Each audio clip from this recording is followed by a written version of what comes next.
Hi, everybody. Welcome to tonight's event. Your godmother is here, and I'm happy to see all of you. If you don't know why we're here, it is to celebrate this book, Darkness Most Fowl, which is a collection of bird horror. What? Yeah, and the birds do all kinds of things in this book. This bird was the brainchild of Christy Peterson-Sunover and myself. And tonight we have 6 authors. We're sort of starting at the beginning. This is the first of 3 virtual readings. The next one will be this Friday, November 14th at 7 p.m. And the final one will be Sunday, November 23rd at 1 p.m. Eastern. But before I dive into my theme for tonight, which is beginnings, and let me warn you, when the godmother gets a theme, she just latches onto it like hanging onto the tiger's tail. But before I get into that, please feel free to put comments and questions in the chat box. We would love your feedback. We'd love to answer any questions that you might have. People watching this from the future who are watching the recording, you can still ask questions and make comments. Don't feel like you're being left out. You put something, I'll see it. The godmother will see it, and I will pass it along to that author or to the group. It's just like passing notes in middle school. Remember how much fun that was? We can do that. And authors, you too can feel free to chime in the chat, add social media links, anything that I haven't added that you'd like me to add, or just comments about the other readings, because this is going to be a really, really good session with these readings. What we'll do is we will have all of the readings first, and then we will open up for a discussion at the end. So, what's your favorite bird? Those of you who have read Darkness Most Fowl know that I shamelessly plagiarized this line for my introduction, but that was because it was so fitting for this book. We had our author, Kiyomi Appleton Gaines, submit her story, and when I saw this story, I was like, oh my gosh, this has to be the opening act. This has to start the book, because it just so fully encapsulates what this book means. So I'm going to have Kiyomi come to the stage right now, and I'm going to introduce her, and then she'll give us a reading. So Kiyomi Appleton Gaines is a writer of fairy tales and other fantastical things whose stories have been said to cause nightmares. She was a contributor to Art-Born Words, an anthology of art and words, Unquiet Spirits, essays by Asian women in horror, and that's when I met Kiyomi, because she dropped into the studio for that, and she made me cry. The 2023 Central Oregon Writers Guild Anthology, and Mad Scientist Journal 2019 Spring Quarterly. In 2018, she was contributing editor at Enchanted Conversation, a fairy tale magazine. Her work has also appeared in Nightmare Magazine, Quail Bell Magazine, and The Grim Reaper, among others. She lives in Bend, Oregon with her spouse, 2 marmalade cats, and a snake. So Kiyomi, whenever you are ready, go ahead and begin. Okay. Well, thank you all for being here and for watching the recording. This is an excerpt from my story. It's called Flight and Fawn. On the drive out to camp, the dry protein bars we brought, homemade and tasteless, crumbled in my lap. I brushed the chunks into my cupped palm and let them fly out the window. "What are you doing?" Daniel demanded. "Oh my God, what are you doing?" I closed the window and brushed the remaining crumbs from my hand. "What do you mean?" He was already pulling over. He smacked his hand against my seat as he looked back to reverse up the shoulder of the highway, every move underscored, slow, deliberate, hard so I would note it.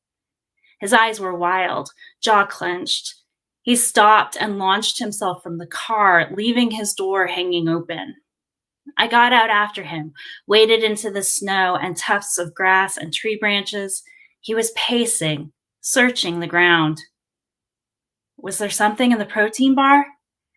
For a moment, I thought, he's going to propose. There was a ring in the bar. But as soon as the thought came, I knew it was impossible and felt a confused mix of shame and relief flush through me. "Birds are drawn to food on the road," he said, finally, hands flapping in emphasis down by his knees as he continued his hunched searching. That's how they get hit by cars. I can't believe. His anger took hold again, and he turned away from me, seething. They say birds have fewer taste buds than mammals. They might have liked the protein bar. I didn't say it, but the thought alone made me cringe, fearful of his reaction. Would he leave me here if I said that? I looked around me, despite the futility of the act, to show my contrition. Just get back in the car, he said. After a moment, I did. The bottoms of his jeans grew wet as he stomped around, and his arms reddened under his t-shirt from the chill. I heard a few more angry exclamations and mutterings. I should have known better. I did know better.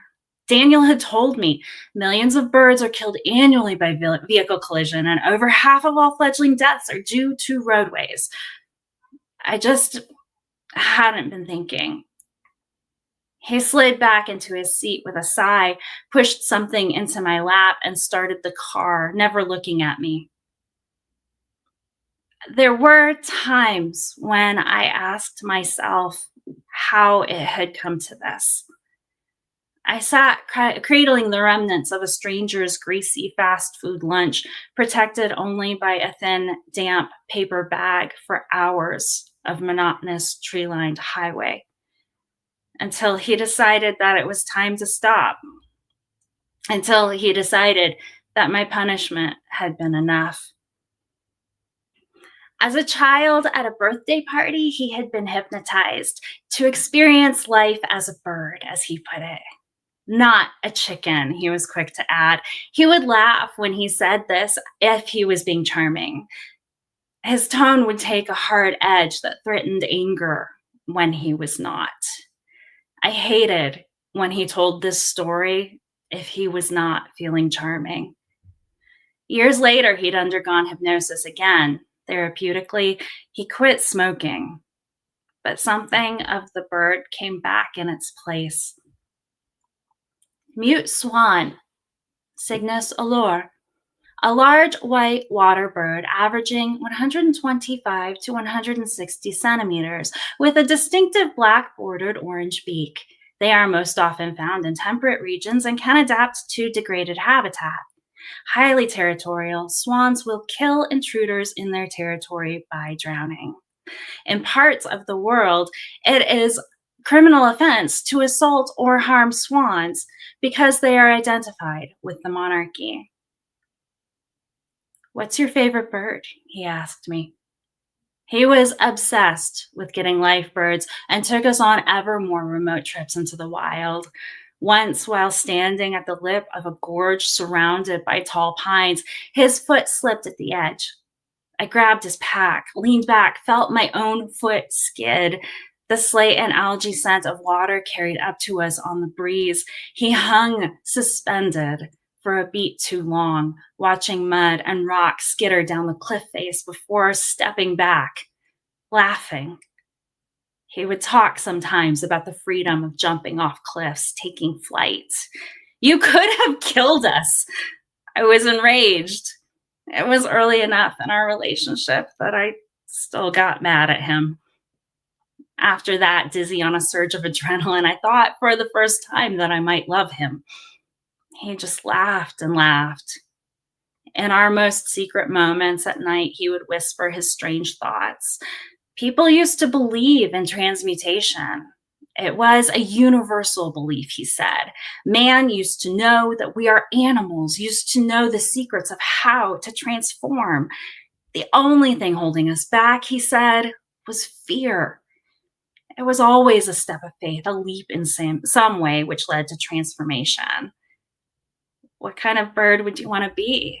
I asked him sometimes. I tell this to the police.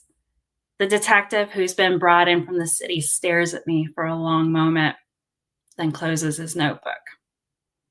The facts are spare. I woke up and he was gone. It snowed in the night. He left his things. There were no footprints. I waited a day, then I packed up camp and I came to the ranger station. I nursed guilt under the detective's gaze. Thank you.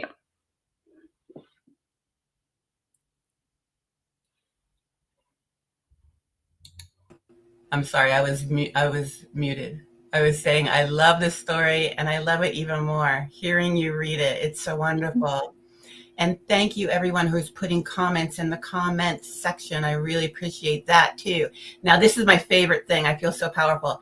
I'm going to kick Kiyomi out of the studio. It makes me feel like queen of the studio, and bring our next reader in. So I said tonight is about beginnings, and our next reader has been with this project since its inception, conception, however you want to look at it. He and his partner in crime, Nina Darkangela, are a dynamic duo that I always go to when I need advice, and they always give me sage advice, and they always give me advice with great care, so I appreciate that. So Christy and I were still ironing things out. We turned to Lee and Nina, and they were so helpful to us. So he's really known about this book for years now, as we've been trying to get it together. And those of you who are familiar with The Godmother, you know that when I have any kind of ownership over a project, I'm going to have Lee Andrew Forman involved in that project because we work together so well, and I really love his writing. And I invited Lee to this project because I really wanted some old school horror, and boy, did he ever deliver. So I'm going to have him come to the stage, and I'm going to give, that was just me blabbering, I'm going to give the formal introduction, so that it's a proper introduction, I should say. Lee Andrew Forman is an author, editor, publisher, and photographer from the Hudson Valley region in New York. His fascination with the macabre began in childhood, watching old movies and reading everything he could get his hands on. His love of horror spans 3 generations, starting with his grandfather, who was a fan of the classic Hollywood monsters. I mean, who isn't? Lee has published 3 books to date. The Bury Box, Zero Perspective, and Fragments of a Damn Mind. I've read them all, they're great. Along with numerous short stories and multiple anthologies. He was a co-owner of Siren's Call Publications, a regular contributor to The Lift, and writes nonfiction pieces for various periodicals. Lee is also an administrator and member of the horror writers group Pen of the Damned, where you can find a new piece of fiction each week. And as Lee is reading, I will put his social media and links to his books in the chat. Go ahead, Lee, whenever you're ready.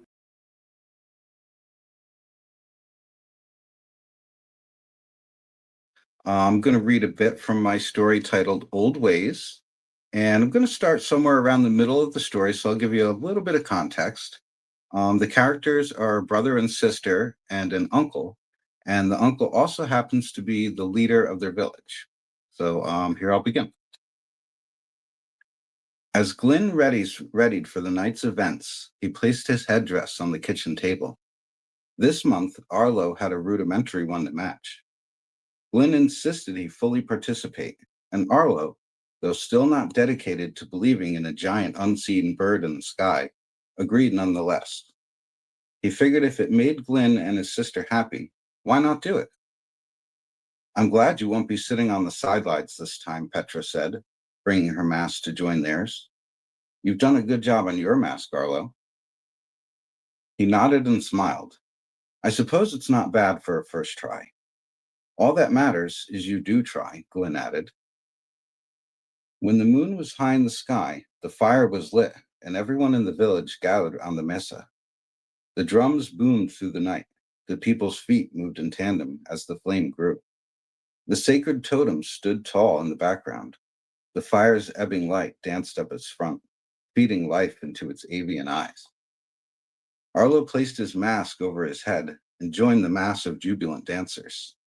His body didn't move with grace, but that didn't matter to him. His only concern was keeping an eye out for the stranger. As he circled the fire pit, he kept his eyes on the crowd, looking for that other mask. His heart pounded in his chest when he saw it. The stranger danced around the fire with the villagers, moving with as much vigor as anyone else. Arlo pushed through the throng in front of him and caught up to the stranger. He grabbed his broad, muscular shoulder. Who are you? He demanded. The stranger stopped dancing and stood tall above Arlo. Others began to notice. The ritual halted.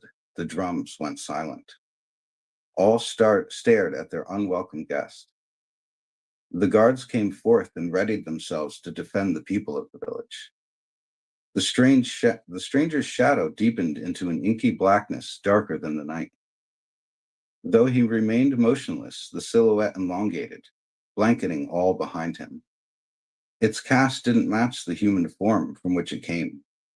It morphed into a cloak of menacing intent. The revelers gasped at the sight before them as they backed away in terror. "Glynn!" Arlo screamed. "What do we do?" "Pray to Nebhi," Glynn yelled back. "Pray that his spirit will keep us safe from this evil that's tainted our land."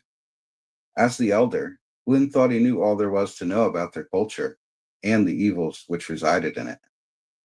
But this was unlike anything he'd imagined. He prayed as hard as he ever had while he stared wide-eyed and unblinking at the horror unfolding on the mesa. Thunder boomed from the sky as clouds rolled in and obscured the stars. Heavy rain immediately followed.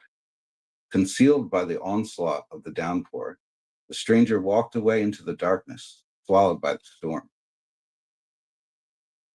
Arlo woke the next morning to Glynn standing in his bedroom doorway. "So, do you believe now?" Arlo sat up and put his feet on the floor. "How could I not after last night? What the hell was that?" Glynn lowered his head. "I don't know, but Nebhi saved us.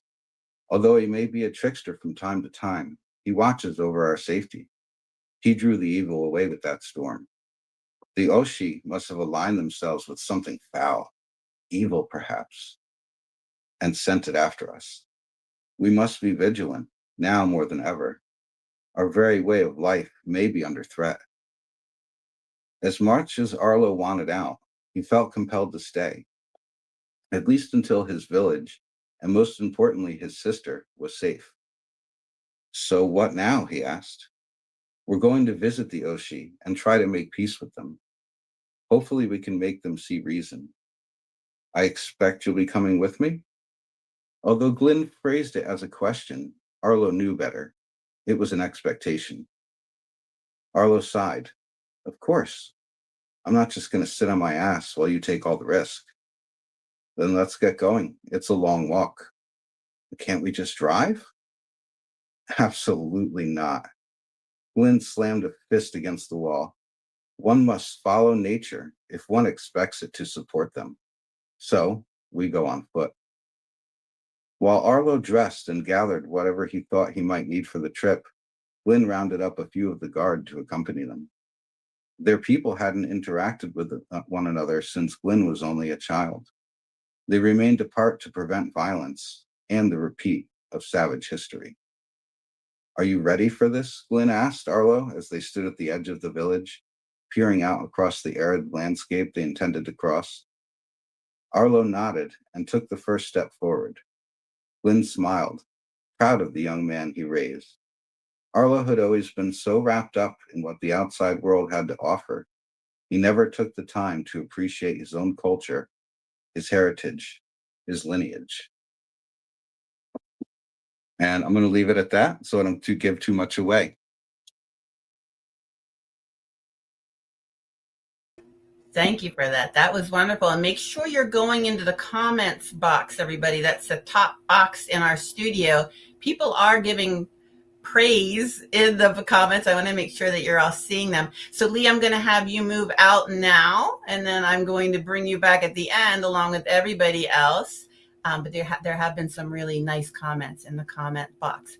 So our next author also knew about this project from the very beginning, and that's because if I know something, he knows something. When I know something, I go to my husband first, and then I go to Hideki Nakazono second and tell him. So I was having just a chat with him about this project. You know, again, Christy and I were still sort of fluffing things out, pun intended. And Hideki said, "Oh, if I were writing something for that book, I would write." And he sort of gave me, it wasn't meant to be a story pitch, but he gave me a story pitch. And I was like, well, I really want that story. Could you please write that for me? And he did. So I'm going to add him to the stage now and then read his official bio. Hideki Nakazono grew up in Santa Fe, New Mexico, bounced around the country a bit and now lives there again with his family, dog, and ant farm. He is the author of 7 Falls, and his hobbies include cooking, fly fishing, and getting tattoos. Hideki, whenever you're ready, go ahead and start reading. Thanks so much. I love that introduction. That was how I remembered it as well. I felt very fortunate that you told me about that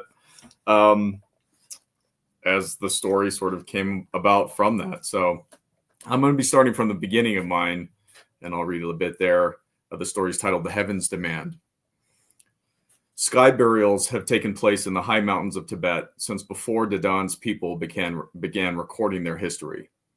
No one knows exactly how long ago the death rituals started, because the vultures have always ingested every last bit of human remains. Long before he became a burial master, Dadan would lie for hours and watch as the large birds circled. He always had an affinity for the vultures, more than he ever had for people. It seemed natural that he was the child chosen to apprentice as the next burial master, which the people considered a necessary but unfortunate role. Because of how close a burial master is with the dead, the job is well suited for a person that most would prefer to avoid any association with. It wasn't that Dadan was an ugly man, quite the opposite. Many found his appearance alluring. It turns out that moving and dissecting bodies is tremendous exercise. His avoidant behavior might even strike some as mysterious, but there was something that his own people found off-putting about him. A darkness that dwelled inside him that most attributed to his routine handling of the dead. The ritual often began with a lone scout circling the skies, scanning the plateau for something to eat. In his early years, Dadan would flatten himself against the permafrost, perhaps finding a flat rock for a pillow, content atop the frozen terrain. He would lie in wait for the final and most important phase of the ceremony, the feeding. With experience, Dadan began to prefer wedging himself within the large folds of grasses and patiently waiting. His favorite type of terrain was becoming easier to find, even near the open expanses of the plateau that had been, for too long, too cold to house vegetation. But on this particular occasion, he found himself anxious and agitated. Dadan had spent the early morning hours preparing the body, somehow sensing he would need the full day. What he had been considering, his recent string of luck with Christina, was now threatening to be his undoing. He felt as though his own fate were tied to her departure. It was late in the afternoon when Dadan spied the vulture soaring outward from the Kunlun Mountains to the north. "Hello there, Singe," Dadan announced in the direction of the approaching bird. "What do you see?" Dadan had begun to call any lone vulture by the Tibetan word for lion after Christina had explained that her people called the magnificent birds Himalayan griffins. At first he laughed because that was his way, but he liked the name. He had always known them to be regal animals. "Will you wait for this one?" Dadan asked. He and the vulture both knew one thing. Something was about to die. Christina once quizzed Dadan. "Do you know what the difference is between a vulture and a buzzard?" A buzzard is a predatory bird that will only feed on living prey. A vulture, on the other hand, only feeds on carrion. "Carrion?" Dadan had asked. He was often intrigued and somewhat amused by his attraction to her, despite how dismissive of his culture she could be, and her periodic lectures about things she felt she needed to explain to him. He appreciated that she at least claimed to be deferential when it came to new and unfamiliar cultures. He actually considered himself extremely fortunate to have someone as worldly and beautiful as Christina be so interested in him, a man whose own people had trouble even looking him in the eye. Christina concluded her thought, "Something that is already dead." Dadan wasn't sure what to make of her lesson. He could remember several times that he had seen vultures pluck live rodents out of the remains of the departed in which they burrowed. Perhaps they tasted better when they were smothered in prepared flesh, but Dadan had often thought that they had been angered by any insulting intrusions, knowing that the physical remains of the deceased had been placed there for them. The vultures shouldn't have worried about getting their pound of flesh. A 70-kilo man would provide more than enough meat for an entire venue of the animals, and he knew the birds understood their role in honoring the dead. The vultures certainly weren't the same as the mere scavengers that had managed to find themselves among the corpses, and so Dadan didn't argue the point. He didn't feel the need to describe the time he had seen a vulture finish off a fox that had wandered into one of his snares. He just shrugged his shoulders. Didon was usually content to listen. Christina gave him plenty to listen to. When they first met, Didon was not so surprised that a foreigner like Christina would approach him.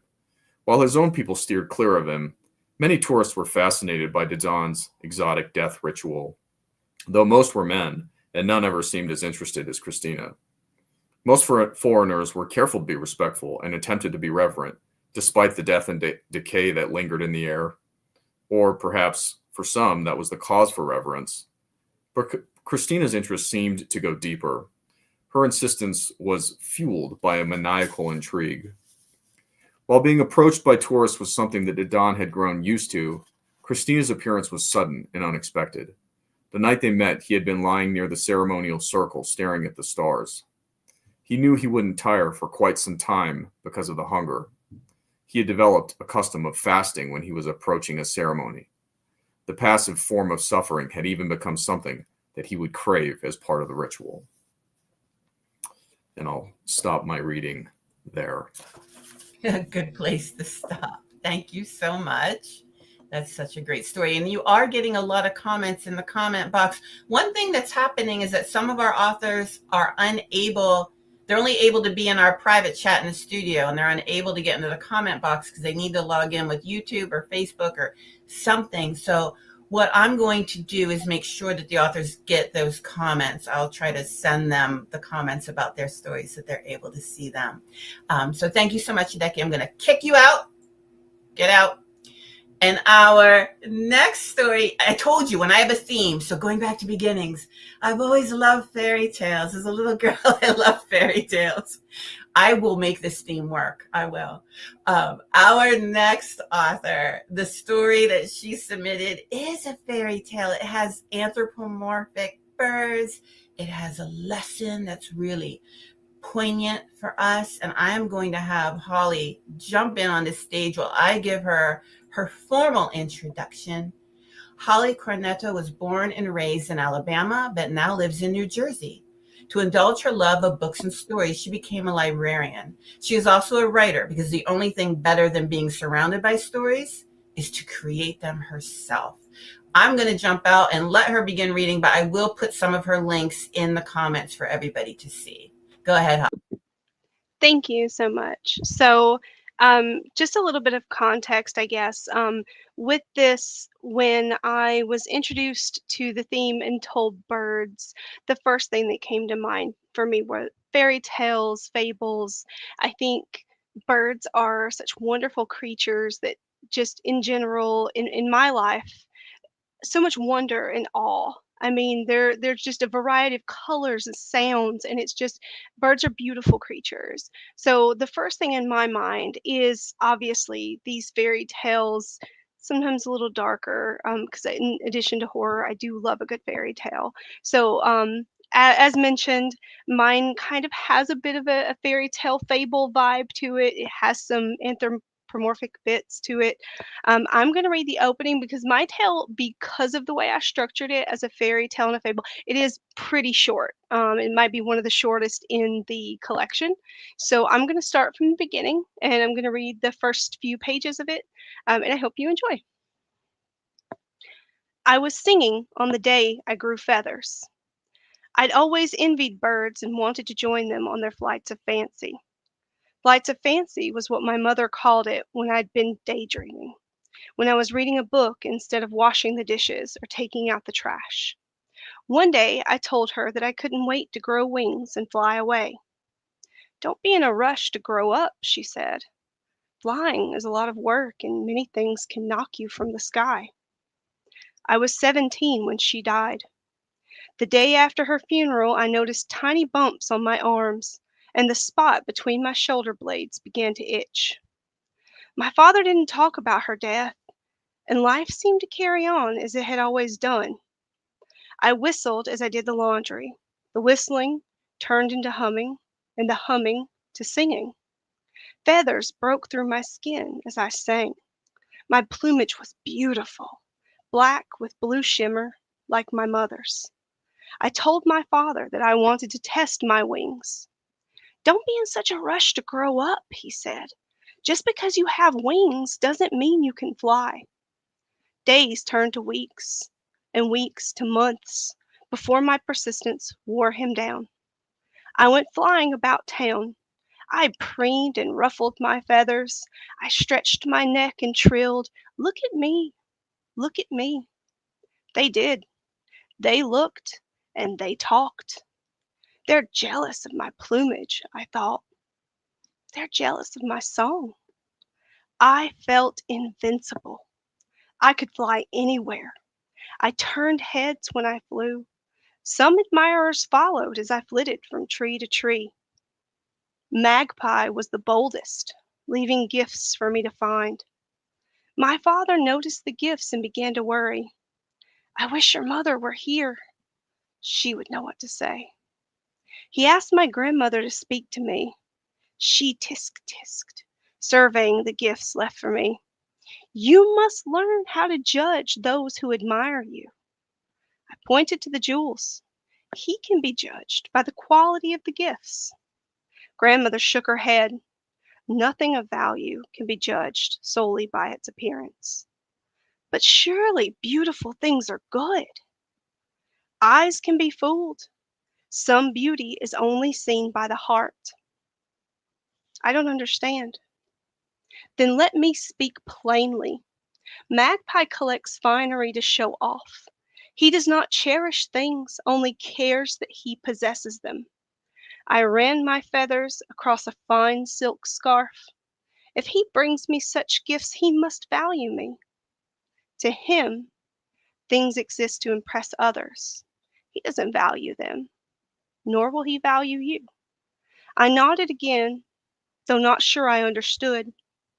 Unconvinced, my grandmother sighed. When spring came, Magpie left trinkets beneath my window. At first I ignored them, but one day he left a miniature carved from ebony.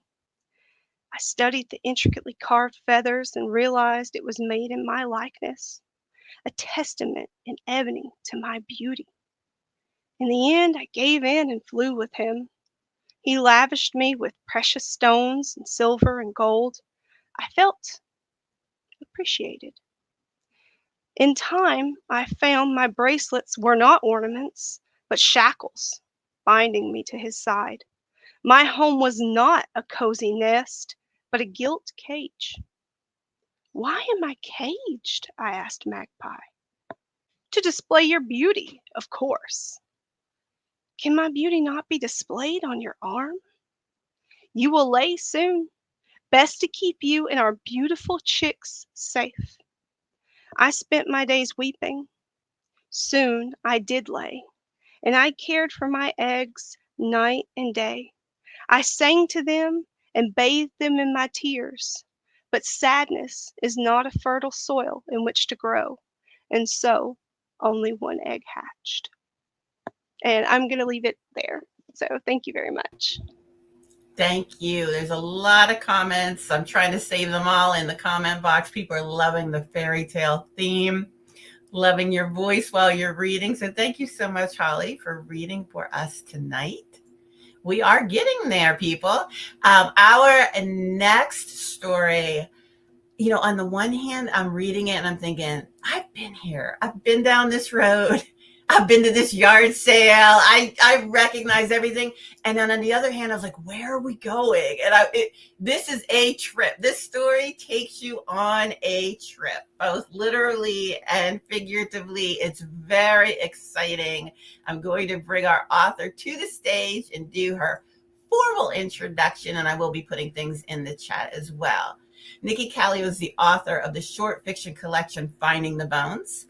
Her essay Cold Front appeared in the anthology Heroics, Women's Lived Experiences During the Coronavirus Pandemic. Nikki worked as a newspaper journalist and editor on both coasts before coming home to Wisconsin, where she works as a freelance writer and editor. Nikki, whenever you're ready, go ahead and take it away. Wonderful. Thanks so much for that great introduction. I appreciate it. And so glad to be a part of the anthology. And yes, my story The Cardinal starts at a yard sale, and all you need to know is my protagonist, Lynn, is searching for vintage items and furniture that she can refurbish and sell. And she has been directed to an estate sale, but winds up at the wrong house. The Cardinal figurine from the rummage sale continued to observe her from the dashboard. She reached out and took it in her hand, holding it, feeling the ridges of its wings and crest, then pushed it under the atlas on the passenger seat. In the distance, the cauliflower clouds grew taller and deeper gray.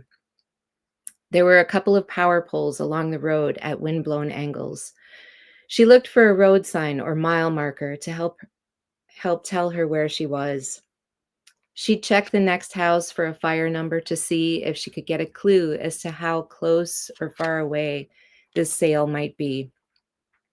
She had seen no signs along the road, except for the random homemade plywood billboard just ahead.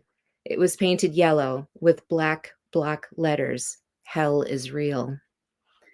Lynn grabbed her phone again to see if the location services had resumed, which they sometimes did if you drove a little while, re-entering the invisible bubble of coverage.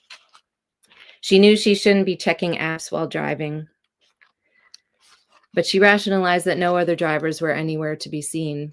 The map still wasn't connecting, but other things were. A few alerts past their time indicated a fast-moving storm.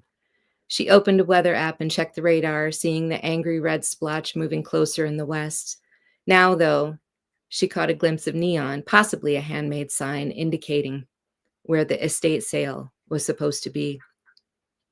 Likely the sale would be close to over or shut down given the impending storm, and also given that it was getting close to 11 o'clock. These sales tended to attract a swarm in the morning and die out before lunch.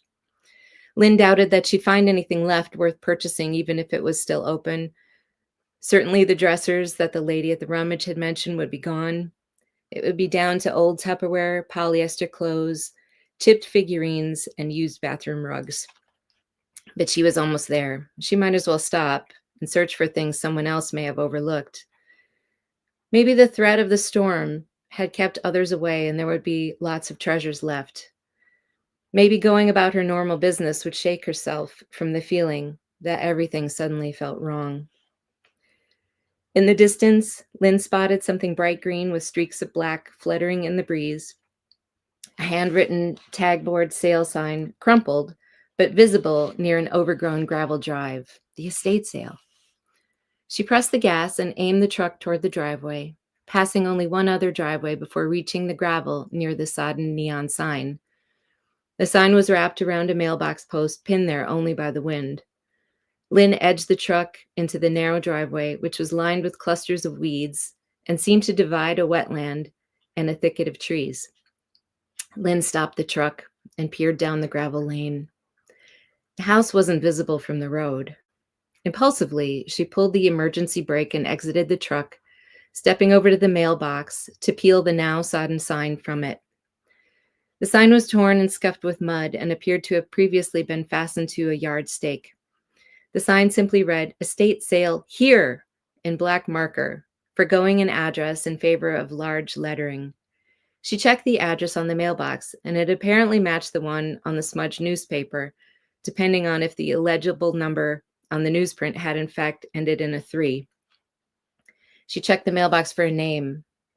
If you see Micklers on the mailbox, I'd keep driving. Lynn noticed a faded red paint, not a name, but someone had added a cardinal to the side of the metal box. Well, I guess that's a sign. The angels are leading me toward vintage. The air seemed to get heavier as the wind picked up. Lynn pulled herself back into the truck and released the brake, turning slowly down the driveway, the tall weeds and spindly trees so closely flanking the truck that they brushed against the windows on either side. The driveway curved several times, making it impossible to see her destination. Finally, the vegetation gave way to a gravel parking area in front of a bungalow-style home that was in good repair, but was at least as old as her Aunt Patricia. The property included a metal utility barn behind the house and a wooden barn behind the metal one, which sported a painted cross similar to the one she'd seen earlier. There were some fenced areas, but no livestock. Someone had recently mowed a patch of lawn around the house, which on a sunny day would be shaded by a very old oak tree, which also overlooked a man-made pond, which was watched over by a bathtub Mary with plastic flowers at her feet. Despite the property maintenance, Lynn had the feeling no one lived here. Then she came upon a section of driveway which had been widened as a makeshift parking lot adjacent to the home. This contained several parked cars, and Lynn felt a rush of relief, not realizing her body had been carrying tension. She located a place at the end, furthest from the house, parked near a vintage black car, and she paused a minute, surveying the yard. Everyone else is inside the house, Lynn thought. She exited the truck, hitching her wallet purse strap over her shoulder, and shut the truck door. There were no other sounds. She heard no birds. She heard no voices. As she walked past the other cars, she noticed they were all vintage, possibly not functional, and likely belonged to whoever owned the house. The Cardinal in the mailbox was pointing toward the road, Lynn thought. Maybe the angel was telling me to keep moving. And I'll stop there. Ooh, and is Lynn a final girl or not? You'll have to read it and find out what happens to her at this creepy sale. Thank you so much, Nikki, for reading it. People are loving it in the comments. I'm going to throw you out now. And last but not least, we have a writer who I have shared table of contents with. I do want to go to my in the beginning, but no, I'd be lying if I said that we did in the beginning of our careers. But I have been following her career very closely and will continue to do so. She's been doing some wonderful things that I hope all of you will follow as well. So let me give the formal introduction. C.O. Davidson work has appeared in Pseudopod, Bastarian, Cemetery Gates, and in various horror anthologies. She co-edited Monsters of Film, Fiction, and Fable, and is a founding member of the Atlanta chapter of the Horror Writers Association. She teaches writing, the Gothic, and horror at Middle Georgia State University and lives with her husband, Andy, and their 11, yes, count them, 11 cats. That is quite a lot. And I will put her Substack link in the chat as she reads. Crystal, go ahead and start whenever you're ready. Thank you for that introduction, Elaine. Yes, and my story seems to have more cat than bird, at least in the excerpt that I'm going to read for y'all tonight. Inspired by the quote from Thoreau, I rejoice that there are owls. This story about an academic couple who bought a house in the country, the husband's dream, but quickly he loses interest, and soon he's spending more evenings back on campus, sometimes with a certain French teacher, rather than living his authentic Thoreau-inspired life with his wife, Lainey, who discovers her own secret authenticity, rejoicing in the power of a mysterious feathered entity in the woods. This is an excerpt from my story, A Parliament in the Woods, days after Chuck and Lainey have moved into their new house in the country.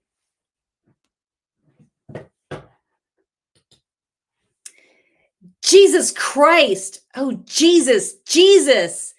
Lainey ran into the sunroom. What is it? Chuck stood at the open storm door, staring down in dismay. Shoulders shaking, he pointed down at the mat, and Lainey looked. There, a dead rabbit, just the head, a green bottlefly perched at the edge of a blue eye, staring up at Chuck and Lainey. Just off the mat, a neat pile of guts, black ants already trailing ribbon up the stairs toward it. Oh, I'm so sorry, Lainey said. I guess we can bury this in the field? Chuck backed away, palms up. I'm not touching that, he said, and retreated into the den.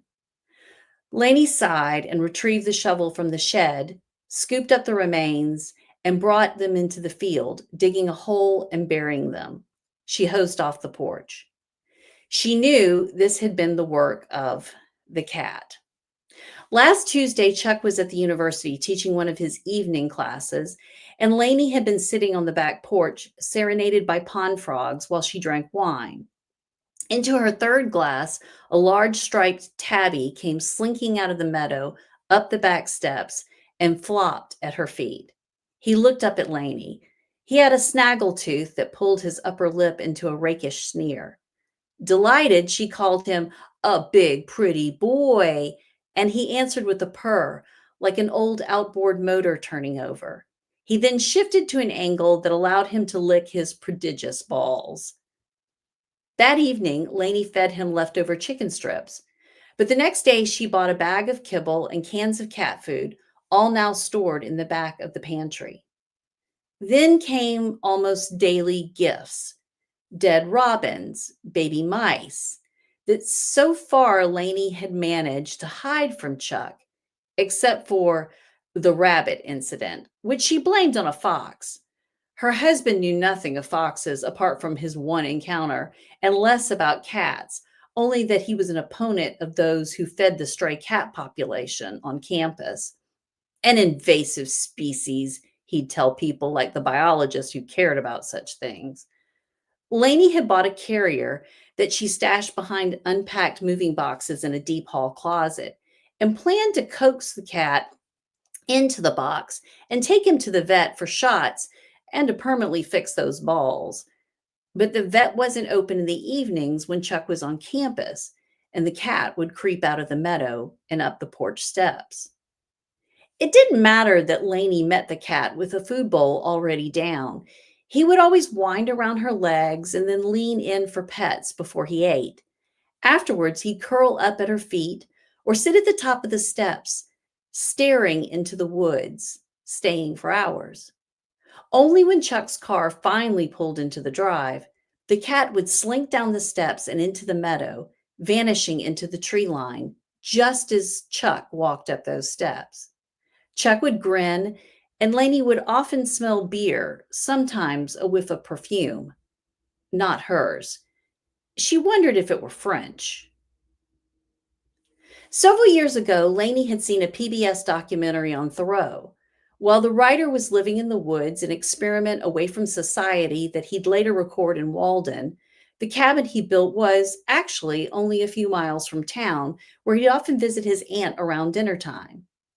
According to his Concord neighbors, once, while Thoreau was cooking fish on the perimeter of the woods, a spark jumped from his fire, starting a blaze that blighted a swath of the woods for decades. Lainey thought about that documentary while putting the wire around Chuck's vegetable garden to keep the deer from eating the rest.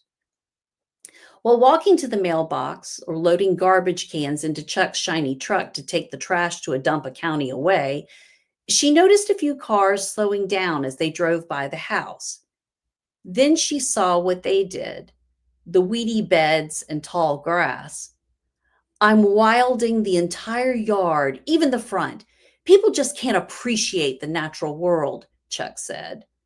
But Lainey became conscious of those cars, likely from town, and what they now thought about these people who bought this old house, one with some history here. She began weeding the front beds and eventually mowing the lawn, no longer annoyed that Chuck had spent so much on a zero-turn riding mower, one that he had ridden only once to cut a partial trail into the underbrush of the woods. Lainey, not Chuck, began walking that trail and soon beyond it, every day pushing farther into the woods before turning back, plucking through the understory, climbing over logs, the cat, now Rupert, following. And I'll stop there. Chuck, I hate him. Thank you so much for reading that. Again, I am gathering the comments that are in the chat, and we'll try to send those out. What a wonderful reading. Thank you so much. I'm going to invite everyone back to the stage. So Lee is coming back. Kiyomi's coming back. Who's next? Nikki, Holly, and Hideki. And make sure your mics are unmuted now. If anybody, we had a very active comment box. I really appreciate that. People are really enjoying this. I think people are now able to see why I have been crowing about this book. Because it is so wonderful. It's such a diverse collection. The stories are just amazing. And as I said, we have 2 more sessions coming up. But I do want to give everybody a chance to promote. Is there anything that any of you have coming up that you would like to promote? Feel free. Don't be shy.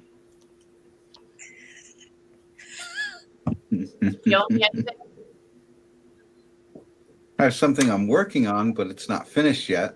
What's that, Lee? So lay it on us. it's going to be all right. It's going to be called The Annex. Okay. It's going to be part short story collection, part novella, a little bit of combination of both.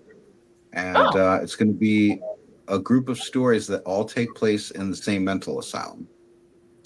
Ooh, nice. Love it. I'm this close to being done, so it's almost there. Very good. Keep going. Keep going. Of course, I will read that when that is available. Thank you for sharing that. Anyone else have anything? Crystal, anything you want to share? Nikki? I have a story coming out in Pretty Cat Press, their rage-themed issue that's coming out soon. And it's about, vengeful killer sorority girls. So, Ooh, That sounds fun. that's right up my alley. Yeah. Okay. Very nice. Anyone else have anything you'd like to share that's coming? Yes, Nikki, please. I will have a short story coming out in the Wisconsin Writers Association anthology Harvest of Horror. It's a story called Spirit Box, and it's about a ghost hunter who is hunting a deceased serial killer. Ooh, that's Sounds exciting. interesting. Yeah, that's interesting. Very nice.